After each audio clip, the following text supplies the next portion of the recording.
Oke, betul. Karena semua beban, jadi semua beban yang timbul dibayar oleh pengamanat. Makanya di sini komisioner nggak punya akun beban. Jadi yang ditutup hanya pendapatan saja. Ada yang mau ditanyakan sampai sini?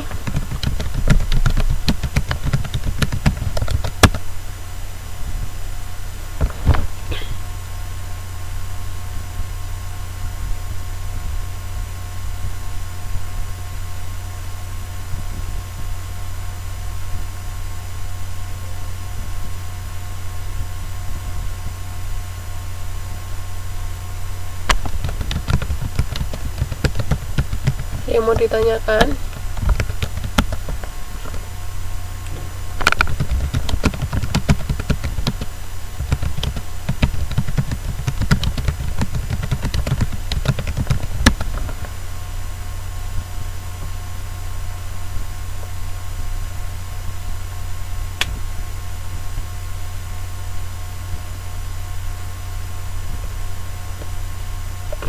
Gimana yang lain? Kalau nggak ada, saya lanjut ya.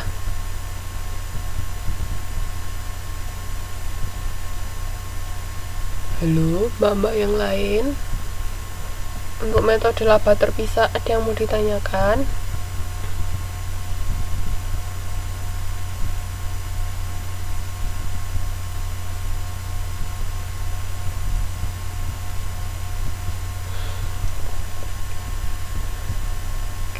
Oke, kalau nggak ada langsung masuk metode laba tak terpisah ya.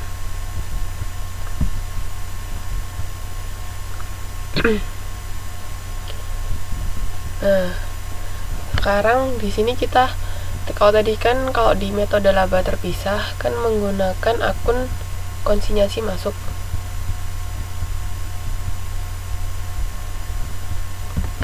Saya belum terima semua mbak yang dari Mbak Novi.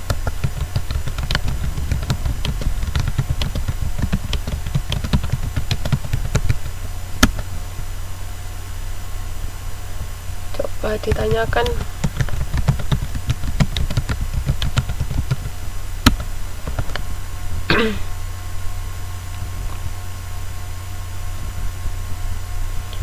Oke, sambil lanjut ya. Jadi sekarang kalau yang di metode laba tak terpisah, kan tadi kalau dari sisi,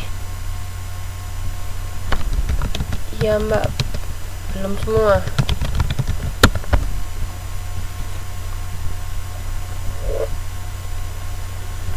Kan kalau dari sisi pengamanat tadi kan nggak perlu ada jurnal penutup dan nggak ada yang namanya akun konsinyasi keluar juga.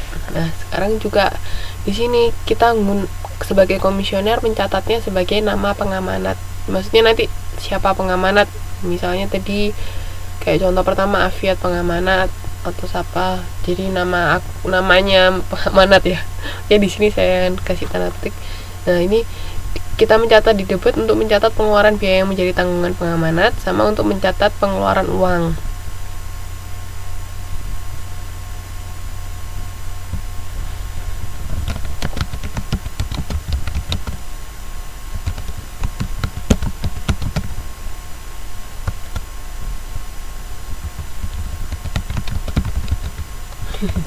Ya mbak, makasih.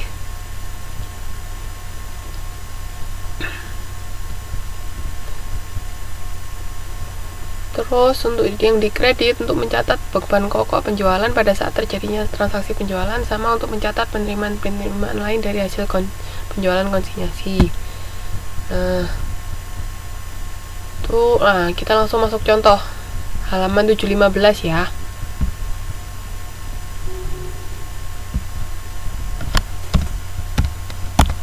Halaman 715. Contohnya toko sport di Semarang menerima barang titipan dari pabrik sepatu olahraga Bara di Jakarta. Transaksi antara keduanya selama 1 tahun adalah sebagai berikut: menerima 1000 unit sepatu olahraga dari pengamanat, membayar ongkos kirim yang belum dibayar oleh pengamanat sebesar 450.000. Jadi ini ongkos kirimnya kita yang bayar. Terus membayar beban promosi dan penjualan sebesar 500.000. dan penjualan 1000 unit sepatu olahraga. Terus pada akhir tahun mengirimkan uang hasil penjualan kepada pengamanat sebesar 5 juta, komisi 20%, dan harga jual 10.000, beban pokoknya 6.000. Oke, kita lihat kalau untuk pengiriman barang nggak ada jurnal, hanya dibuat memo, terus mencatat pembayaran beban kirim. Nah, ini makanya nama pengamanat di sini diganti PT Bara ya. Paham ya? Jadi nama pengamanat di sini kita tulis dari nama PT atau nama perusahaannya si pengamanat. Kayak di situ debitnya PT Bara pada kas sebesar 450.000 karena nantinya akan diganti oleh PT Bara. Terus sama yang ketiga, membayar beban promosi dan beban penjualan sebesar 500.000 PT Bara pada kas. Terus yang nomor 4, menerima hasil penjualan, kasnya 10 juta, kan 1000 unit kali harga jualnya 10.000, kayak 10 juta pada penjualan, kas pada penjualan 10 juta. Terus mencatat beban pokok penjualan. Beban pokok penjualannya itu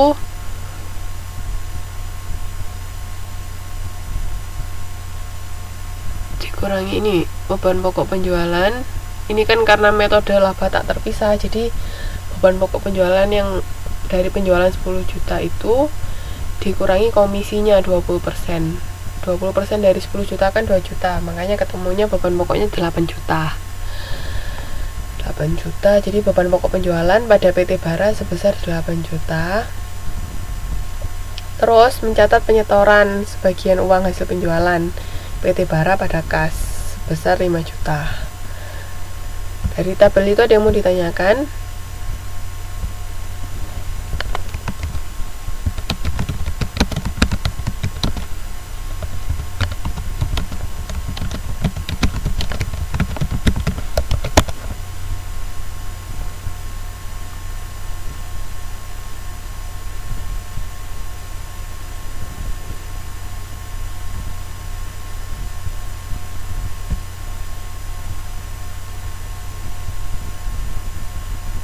Yang mau ditanyakan?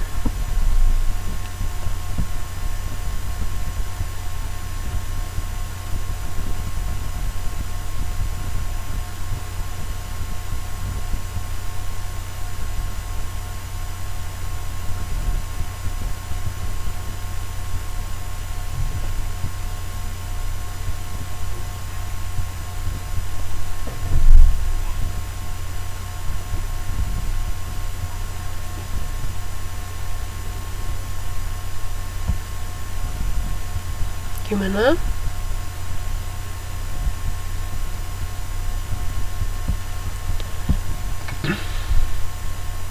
Halo, komisionernya masih punya utang nggak ke PT Bara?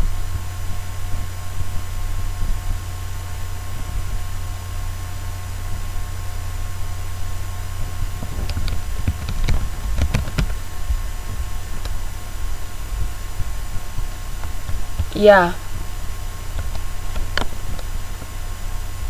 dinamakan nama pengamanat.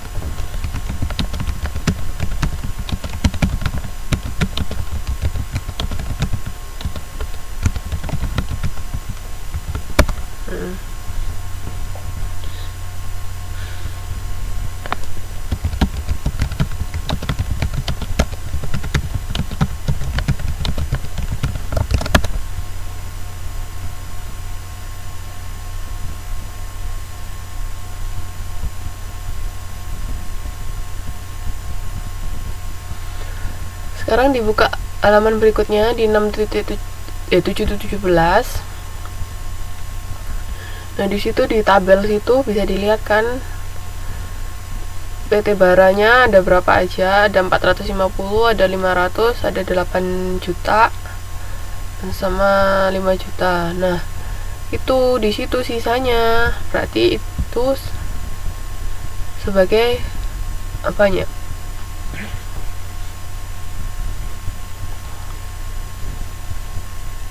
Sisanya yang 2 juta itu sebagai apanya?